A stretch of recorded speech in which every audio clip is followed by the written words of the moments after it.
குர்ஆன் சபிக்கின்ற நபிகள் நாயகம் ஸல்லல்லாஹு அலைஹி வஸல்லத்தினுடைய விரோதிகளில் ஒருவரான அபூ லஹப் அவர்களை பற்றி பார்க்கிறோம். எனவே இந்த நாளின் தலைப்பு அல் குர்ஆன் சபிக்கும் அபூ லஹப்.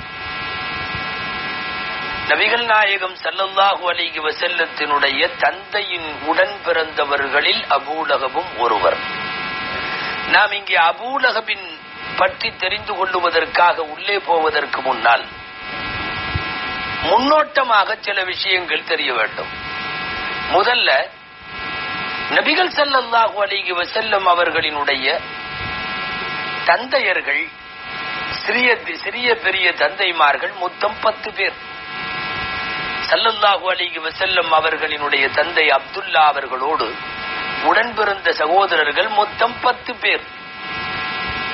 10 பேரில் 6 பேர் நாயகம் ஸல்லல்லாஹு அலைஹி வஸல்லம் நபி பட்டம் பெறுவதற்கு முன்னாலேயே வஃபாத் ஆகிவிட்டார்கள்.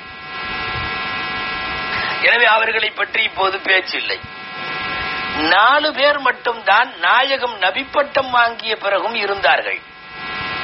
இந்த 4 பேரில் 2 பேர் இஸ்லாத்தை ஏற்றார்கள், 2 பேர் ஏற்கவில்லை. ஏற்ற 2 பேர் நமக்கு தெரியும். ஒன்னு ஹம்ஸா ரலியல்லாஹு அன்ஹு, இன்னொன்னு அப்பாஸ் ரலியல்லாஹு அன்ஹு. இஸ்லாத்தை ஏற்ற ரசூலுல்லாஹ்வின் தந்தைமார்கள். ஏற்காதவர்கள் 2 பேர், ஒருவர் அபூ தாலிப், இன்னொருவர் அபூ லஹப். இந்த 2 பேரில் நாம் சின்ன குறிப்பு கவனிக்க வேண்டும். அபூ தாலிப் இஸ்லாத்தை கலிமா சொல்லி ஏற்கவில்லையே தவிர நாயகத்திற்கு உதவியாளர். ஸல்லல்லாஹு அலைஹி வஸல்லத்தினுடைய பிரச்சாரத்திற்காக எல்லா வகைகளிலும் துணை நின்றவர். நீண்ட காலம் நபி ஸல்லல்லாஹு அலைஹி வஸல்லமை வளர்த்தவர். தங்கள் வீட்டிலே வைத்து உணவு உடைகள் எல்லாம் கொடுத்து பராமரித்தவர். வேறு யாருக்கும் அந்த மக்காவில் பெருமானார் மீது இவ்வளவு பிரியம் இருந்திருக்குமா என்று தெரியாத அளவுக்கு அபூ தாலிப் பிரியத்தோடு இருந்தார். அல்லாஹு அக்பர். பல நேரங்களில் தன் உயிர் போனாலும் பரவாயில்லை, என் தம்பி மகன் முஹம்மது காப்பாற்றப்பட வேண்டும் என்பதிலே ரொம்ப கங்கணம் கட்டியவர். ஆக அபூ தாலிப் நல்ல உதவியாளர். ஆனால் அபூ லஹப் கடைசி வரை பெருமானாருக்கு தொந்தரவு கொடுத்தவர். அபூ லஹப். அபூ லஹபை சபித்து குர்ஆனில் தனியாக சூரா இறங்கிவிட்டது. நாமெல்லாம் அறிந்திருக்கிற தப்பத்தியதா அபீ லஹப் சூரா. அந்த சூரா அவரையும் அவர் மனைவியையும் அவர் சேரும் இடம் நரகம் என்பதையும் குறிப்பாக சொல்லிவிட்டது. நாசமாகட்டும் என்று அந்த அத்தியாயத்தில் அபூ லஹபை தொடங்குகிறான் ரப்புல் ஆலமீன். நீங்கள் இங்கே கவனிக்க வேண்டும், அல்லாஹ்வுடைய பாணி. நபிகள் நாயகம் ஸல்லல்லாஹு அலைஹி வஸல்லத்தினுடைய விரோதிகள் யார் பேரும் குர்ஆனிலே இடம்பெறவில்லை, அபூ லஹபை தவிர. அபூ ஜஹல் இடம்பெறவில்லை, உமையா இடம்பெறவில்லை, உக்பா இடம்பெறவில்லை, உத்பா ஷைபா இடம்பெறவில்லை. இவர்களெல்லாம் பரம வைரிகளாக பெருமானாருடைய பிரச்சார பயணத்திற்கு முன்னாலே இருந்தார்கள். ஆனால் இவர்களை பற்றி எல்லாம் சொல்லி இருக்கிறானே ஒழிய பெயர் குறிப்பிடவில்லை. அது குர்ஆனுடைய பாணி. ஆனால் அபூ லஹப் மட்டும் பெயர் கூறப்பட்டு சபிக்கப்படுகிற அளவுக்கு பிரபலமான எதிரியாக இருந்ததால் அல்லாஹ் தனியாக ஒரு ஆயத்தை, இறைவன் ஒரு சூறாவையை இறக்கி வைத்து விட்டான். அந்த அடிப்படையில் அபூ லஹப் முக்கியத்துவம் பெற்று விடுகிறார். நபிகள் நாயகம் ஸல்லல்லாஹு அலைஹி வஸல்லத்தை விட சற்றேறக்குறைய 20 ஆண்டுகள் மூத்தவர். யார்? Abu Lahab. வயதானவர், மிகவும் அழகான தோற்றம். சொல்ல போனா அபூ லஹபினுடைய பெயர் காரணங்கள் நிறைய. அதுல ஒரு காரணம் என்னன்னா, அவருடைய சிவந்த மேனி, அவருடைய சிவந்த முகம், அவ்வளவு ஒரு பேரழகு அல்லாஹ் கொடுத்திருந்தான். இருந்தாலும் என்ன செய்ய, கண்ணியமானவர்களை பகைத்துக் கொள்ளுகிற போது எந்த கீழ்நிலைக்கு முடிவு ஆகும் என்பது இந்த சபிக்கப்பட்டவரை பற்றிய வரலாற்று செய்தியிலே அடங்குகிறது என்பதால் தான் நாம் இவர்களை பற்றி பார்க்கிறோம். இனி வரலாறுக்கு வருவோம். நபி பட்டத்தை ஹிரா குகையிலே இருந்து பெற்றுவிட்டு முதல் வகியோடு வந்து ஸல்லல்லாஹு அலைஹி வஸல்லம் தான் நபி என்பதை அறிவிப்பு செய்கிற போது ஏற்றவர்கள் பூரா முதல்ல குடும்பஸ்தர்கள். மனைவி கதீஜா ரலியல்லாஹு அன்ஹா, தோழர் அபூபக்கர் சித்திக் ரலியல்லாஹு அன்ஹு, அடிமையாக இருந்த ஸைத் ரலியல்லாஹு அன்ஹு, வளர்ப்பு பிள்ளையாக இருந்த அலி ரலியல்லாஹு அன்ஹு, 4 பேரும் ஒரு குடும்பம். எல்லாம் குடும்பத்திற்குள்ளே மட்டும் ஈமான் இருந்தது, இன்னும் ஈமான் வெளியே போகல. சில தினங்களுக்கு பின்னாலே அல்லாஹ் ஆயத்திறக்கி வைக்கிறான், வஅன்ஸிர் அஷீரத்தகல் அக்ரபீன், நபியே உங்களுடைய நெருக்கமான உங்கள் குடும்பத்தார்களுக்கும் நீங்கள் அச்சமூட்டி எச்சரிக்கை செய்யுங்கள் என்று சொன்னவுடன் சின்ன மலையின் மீது ஏறி நின்றார்கள் நபி ஸல்லல்லாஹு அலைஹி வஸல்லம். பெயர் சொல்லி ஒவ்வொரு குடும்பமாக கூப்பிட்டார்கள். ஒவ்வொரு குடும்பமாக எல்லாரும் கூடிவிட்டார்கள். மலைக்கு கீழே நாயகம் மேலே நின்று கொண்டு பேச ஆரம்பித்தார்கள். இவ்வளவு காலம் அவர்களிடத்தில் தான் பொய் பேசியவன் அல்ல என்பதை சொல்லி, இவ்வளவு காலம் உங்களிடத்திலே அல்லமீ நம்பிக்கையாளர் என்று நான் பெயர் பெற்றிருக்கிறேன் என்பதை சொல்லி, யாரையும் ஏமாற்றியதோ வஞ்சித்ததோ இதுவெல்லாம் என்னிடத்திலே இல்லை என்பதை சொல்லி, நான் 40 ஆண்டு காலம் உங்களுக்கு மத்தியிலே வாழ்ந்த காலத்திலே நான் நல்ல பெயரை பெற்றிருக்கிறேன் என்று சொல்லி எல்லாம் சொல்லிட்டு கடைசியாக அல்லாஹ் ஒருவன் தான் ரப்பு, லா இலாஹ இல்லல்லாஹ் முஹம்மதுர் ரசூலுல்லாஹ் என்று சொன்ன போது கீழே குனிந்து மண்ணை எடுத்து பெருமானார் மீது வாரி இறைத்து விட்டு அபூ லஹப் சொன்ன வார்த்தை, தப்பன் லக அலிஹாதா ஜமஅதனா, நீ நாசமா போக, இதுக்காகத்தான் எங்களை ஒன்று திரட்டினாயா, இதற்காகத்தான் எங்களை அழைப்பு கொடுத்தாயான்னு கேட்டுட்டு தப்பன் லக, நாசம் உண்டாகட்டும் என்று பயன்படுத்திய அதே வார்த்தை அப்படியே அபூ லஹபின் மீது ஆயத்தாக இறங்கி தப்பத் யதா அபீ லஹப், அபூ லஹபினுடைய கைகள் நாசமாகட்டும். பெருமானார் மீது கல்லை வாரி மண்ணை வாரி இறைப்பதற்கு பயன்பட்ட அந்த கைகள் நாசமாகட்டும். அவன் சம்பாதித்த காசு பணங்களும் நாசமாகட்டும். அவன் நரகத்திற்கு போயே தீருவான். விறகு சுமந்து கொண்டிருக்கக்கூடிய, கழுத்திலே மாலை அணிந்து கொண்டிருக்கக்கூடிய அவருடைய மனைவி, இந்த மனைவிக்கு உம்மு ஜமீல் பேரு, மனைவி பேர் அங்க வரல, வெறும் மனைவின்னு மட்டும் வருது.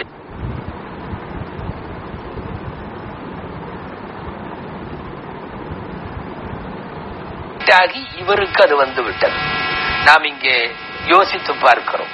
அபூ லஹப் அவருடைய சொந்த பேரு பாத்தீங்கன்னா அப்துல் உஸ்ஸா அப்படிங்கறது அவர் பேர். அவர் பேர் அபூ லஹப் அல்ல. அபூ லஹப் பட்ட பேர். அரபுகள் நிறைய பட்ட பேர்லயே ஃபேமஸ் ஆயிட்டாங்க. அபூ லஹப் பேர் சொந்த பேர் அவருக்கு அப்துல் உஸ்ஸா. பட்ட பெயராகிய அபூ லஹப் அதுலயே அவர் ஃபேமஸ் ஆயிட்டார். அல்லாஹு தாலாவும் அந்த பட்ட பேரான அபூ லஹபையே செலக்ட் பண்ணிட்டா. அவன் பேரை சொல்லல அப்துல் உஸ்ஸான்னு குர்ஆன்ல.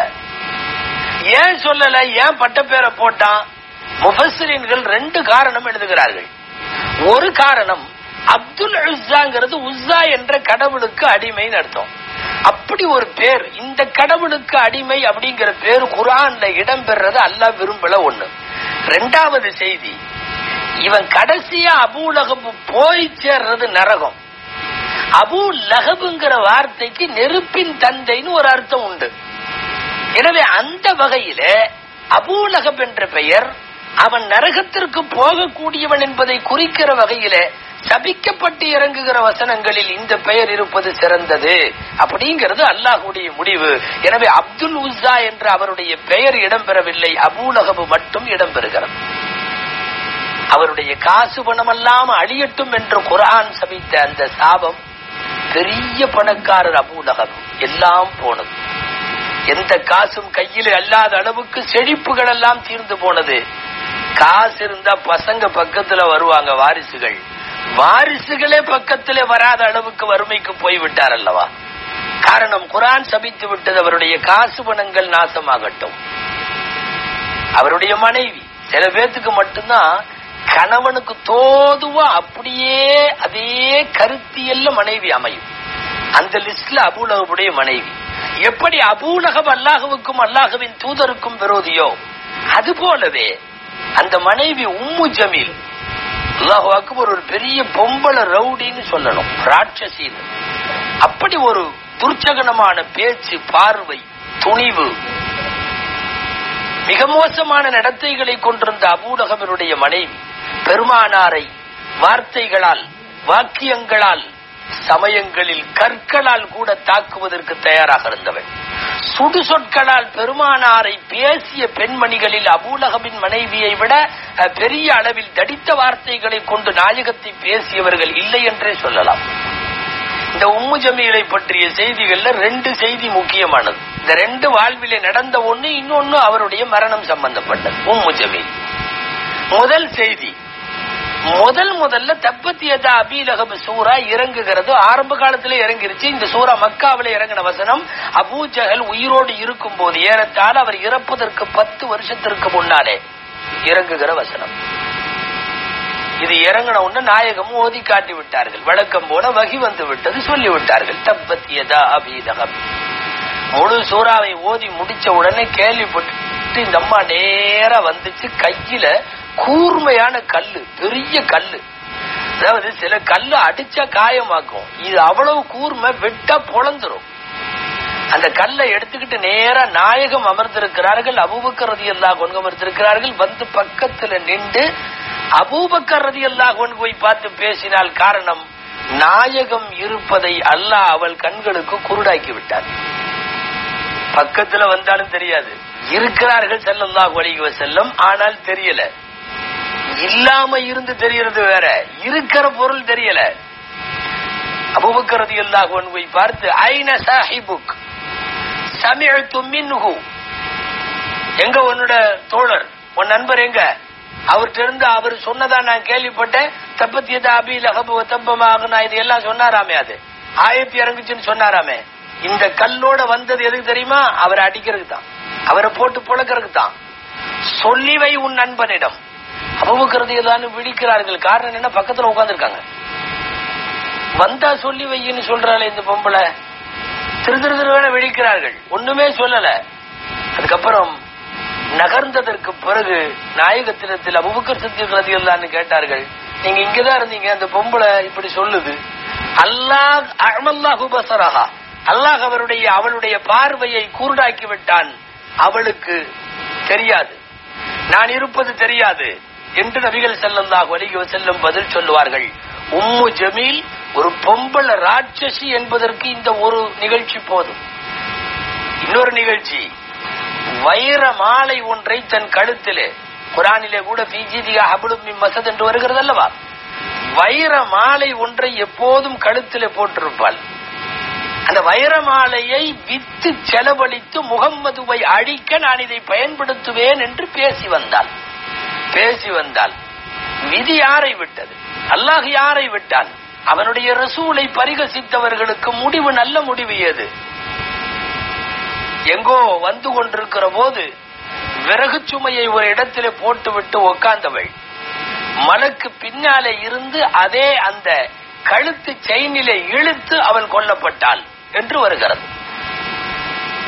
அந்த அவருடைய சட்டை பைக்குள்ளே இருந்த பாம்பு தீண்டி கொல்லப்பட்டாள் என்றெல்லாம் மரணம் சம்பந்தமாக பல்வேறு அறிவிப்புகள்.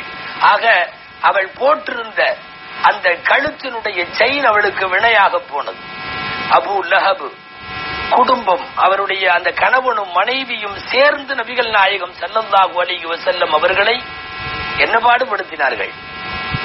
அல்லாஹ் யாரையும் முடிவு சும்மா விட மாட்டான். அபூ லஹபுக்கும் அப்படித்தான் வந்தது. அபூ லஹபின் முடிவை கொஞ்சம் கேளுங்கள். வாழ்ந்த சமூகம் வரலாற்று. அபூ லஹப் பத்ருக்கு போகல. பத்ரு போருக்கு எல்லாரும் போனாங்க, ஊர் இவர் போகல. எல்லாத்தையும் அனுப்பிச்சு வச்சுட்டார். ஆனாலும் மனசுக்குள்ள தீராத ஆசை, போன படை எப்படியும் சாதித்து விட்டு வர வேண்டும். முகம்மதுவோடு இருக்கிற 313 பேரை துவம்சம் செய்துவிட்டு வெற்றி கொடியோடு இவர்கள் மக்காவிற்கு அபூ ஜஹலுடைய தலைமையில திரும்புவார்கள் என்கிற ஆசை, எதிர்பார்ப்பு உள்ளூர்ல இருந்தார். பத்ர் எல்லாம் முடிஞ்சு, இப்ப மாதிரி காலம் இல்லையே, உடனடியா மொபைல்லயோ வாட்ஸ்அப்லயோ பேஸ்புக்லயோ தகவல் பதியிருக்கு. வந்தால் தான் தெரியும். போர் முடிந்து கொஞ்சம் கொஞ்சமாக வர ஆரம்பித்தார்கள். முதல்ல வந்த குழு ஒன்று அபூ லஹபை பார்த்து பேசுகிறது. அதிலே ஒரு குலாம், ஒரு அடிமை. அபூ லஹப் அந்த அடிமை இடத்துல, பொதுவா அந்த கூட்டத்திடத்துல கேட்டார், என்ன ஆச்சு போர் நிலவரம்? முந்தி கொண்டு போய் ஒரு அடிமையாக இருந்த ஒரு குலாம் அவர் சொன்னார் வேகமா, நாம் தோற்றுவிட்டோம், ஏராளம் கொல்லப்பட்டோம். இங்கிருக்கிற குறைஷி கூப்பார்களின் தலைவர்கள் எல்லாம் கொல்லப்பட்டார்கள். முகம்மது வெற்றி வாகை சூடிவிட்டார்.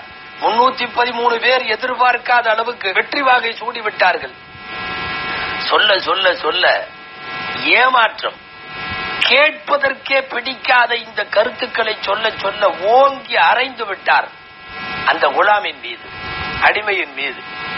பக்கத்துல அந்த அம்மா எஜமானி அம்மா இருந்தாங்க, அந்த அடிமையின் முதலாளி அம்மா. அவர் முதலாளி, அவர் ஊர்ல இல்ல. அந்த பையனோட அந்த அடிமையினுடைய முதலாளி ஊர்ல இல்லங்கிறதுக்காக உனக்கு இவ்வளவு துணிவு வந்துருச்சா? நடந்த செய்தியை சொல்பவனை கை நீட்டி அடிக்கிறாய் அபூ லஹப், எப்படி நீ அடித்தாய்னு சொல்லி பொம்பளை தன் வீரத்தை காட்ட ஒரு கட்டை எடுத்து ஓங்கி ஒரு போடு. மயக்கமுற்று கீழே விழுந்த அபூ லஹப், காயம்பட்ட அபூ லஹப், ரத்தம் வடிந்த அபூ லஹப். அதுக்கு பின்னாடி ஆல்மோஸ்ட் அவர் எந்திரிக்கவே இல்லை. காரணம், வீட்டுக்கு கொண்டு போனார்கள். உடல் முழுக்க புண்ணு ஆரம்பித்தது, உடல் முழுக்க பரவ ஆரம்பித்தது. பெரும் பெரும் கொப்பளங்களும் அந்த கொப்பளங்கள் வடிந்து தண்ணீராய் சீல்சலமாய் வெளியே வருவதும் உடல் முழுக்க. ஏறத்தாழ அந்த காலங்களில் கேன்சர் உள்ளிட்ட வியாதிகளுக்கு இன்றைக்கு பயப்படுவது போல அன்றைக்கு பயப்பட்ட வியாதி என்ற அந்த வியாதியை சொல்லிவிடலாம். யாரும் அந்த வியாதியினாவே பேசுவதற்கு பயப்படுவார்கள் அரபுகள்.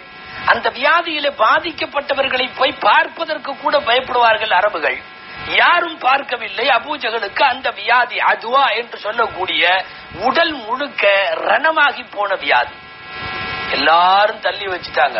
அல்லாஹு அக்பர். பெத்த மகனுகளும் தள்ளி வச்சுட்டாங்க. தீண்ட கூட ஆள் இல்ல.